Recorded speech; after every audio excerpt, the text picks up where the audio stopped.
it is not the strongest of the species that survive, but the ones that are most responsive to change around them.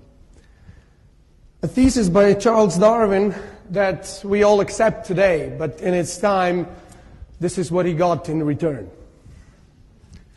He was portrayed as a monkey because he was not understood very well, because they were trying to oversimplify things.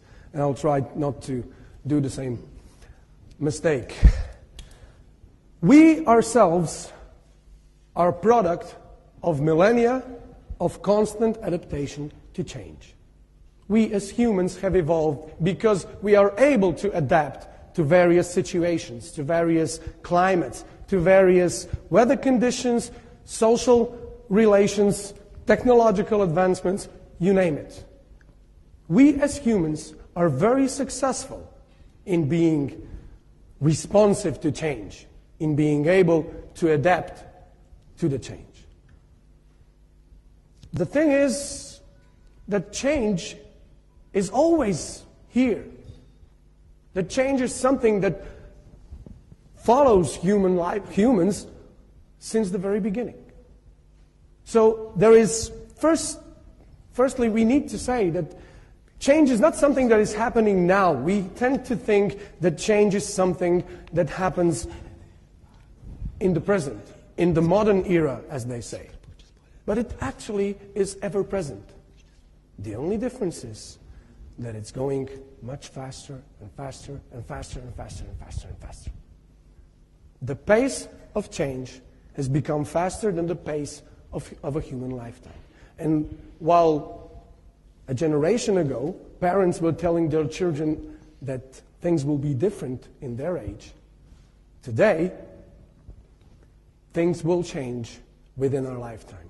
And they will not change once. They'll be changing and changing and changing ever constantly. And what I want to talk to you about is how this affects the way we work, how this affects the way we employ, how this affects the way we manage people around us, how this affects human relations. And why I'm able to say this is maybe a bit more background for me. I was always interested in various not connected things, as people would say, from leadership to HR. I've started in youth organizations. I've worked more than 10 years with young people, with youth activism, training them in project management, in marketing, in communication. This is what I did as, let's say, free time activity. But 6 years ago, I found an opportunity in human relations, in employment. I started working for a company you probably know very well, a job portal called mojedelo.com, the largest one in Slovenia. And there I started really systematically working with people, with employment, with human relations, human resources, as they call them. And I really don't like this word because it reduces a person to a thing. And we are people.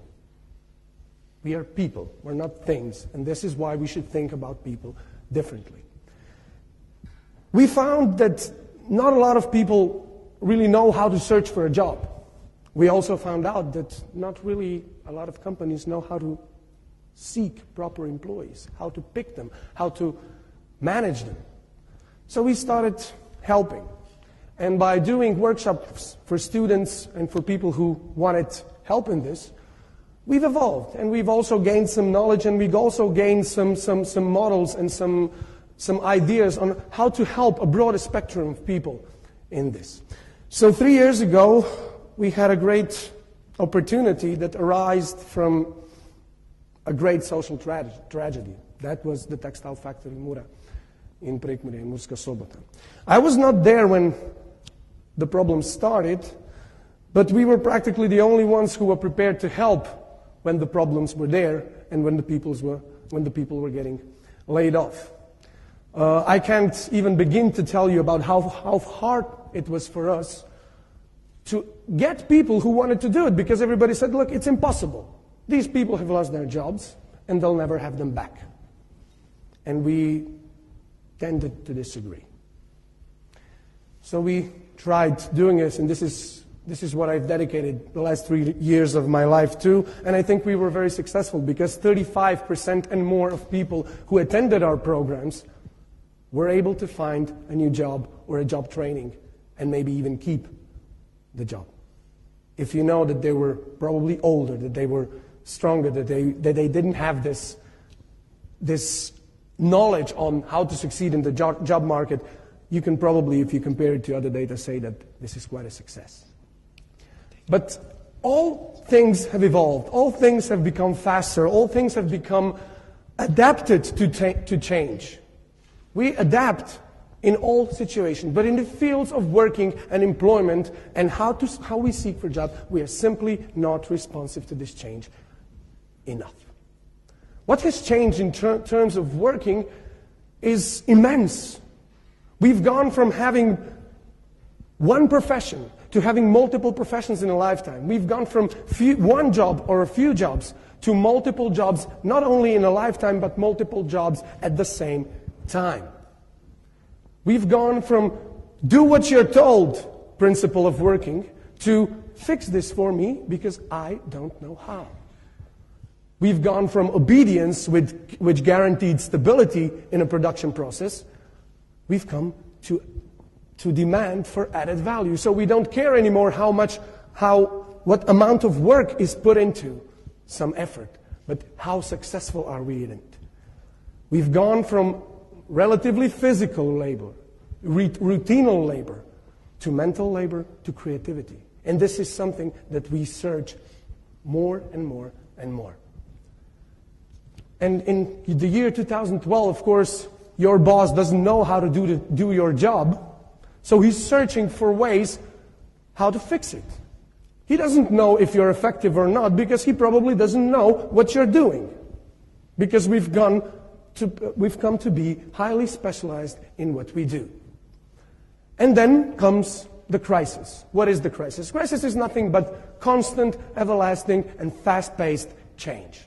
It just speeds up things. But it basically just speeds up the processes that go on. And these are automatization and globalization. What we do is we take the physical job, not we, but what society as such does, what every employer or company does. We take jobs that are hard, that are difficult, that are dangerous, and then smart people come and automate them. They figure out machines to do their jobs. Now, what do you do with the people who were trained to do just that? And what we still do is we globalize the job. So if somebody is able to do it cheaper, if somebody is able to do it faster, if somebody is able to do it from another part of the world, well, let him do it. We get the same effect. This is the situation we're in. And the biggest and most important question is, or demand towards the workforce, is we don't care how well you know. We care how well you do. We care for how well you perform. We will not pay effort. This is the situation that we're in. And after this would be quite a logical conclusion. You've spent 10 minutes talking about a problem, and now what the solution is. After all the years spent in this, after all the talks with people, after all people that we've tried to help, we've seen that there's actually only 2 solutions. And they're not simple, they're not straightforward, and they require a huge mental shift. They require a huge mental shift in how we deal with people, what we expect from them, and what we get in return. For example, I'll tell you another problem just before I get to the solution. We as humanity have the largest, best educated generation of young people in the history of humanity. Not only here in Slovenia or in Europe. Humanity has the largest generation of well-educated young talent that it's ever had in its existence, yet 1 out of 4 of them are unemployed, if you're lucky. That for me is a terrible waste of human capital and capital as such. So what the solution is? First of all, let's put up better challenges. Because we tend to see people who don't find the motivation to do something. This one is for employers, or for anyone who wants to be a manager, or for anyone who needs followers and helpers to do things. We are not money-driven creatures. Or we are money-driven creatures just for so long that we need the money. We need, after we get the money, it's over. A whole array of interest and things comes in. A whole array of motivators kicks in, and one of them is we adopt tough challenges because they are hard. No easy job can be rewarding. Nothing that is easy is rewarding. So what we need is to put to this generation, to these not just educated but skilled people, we need to set them new challenges, better challenges that they will want to solve, not just take their paycheck. Because it is hard, and this is something that can be done. Because when you do something hard, you feel that you've made a difference. And the second is, we need to empower people so they'll be able to steer their own lives.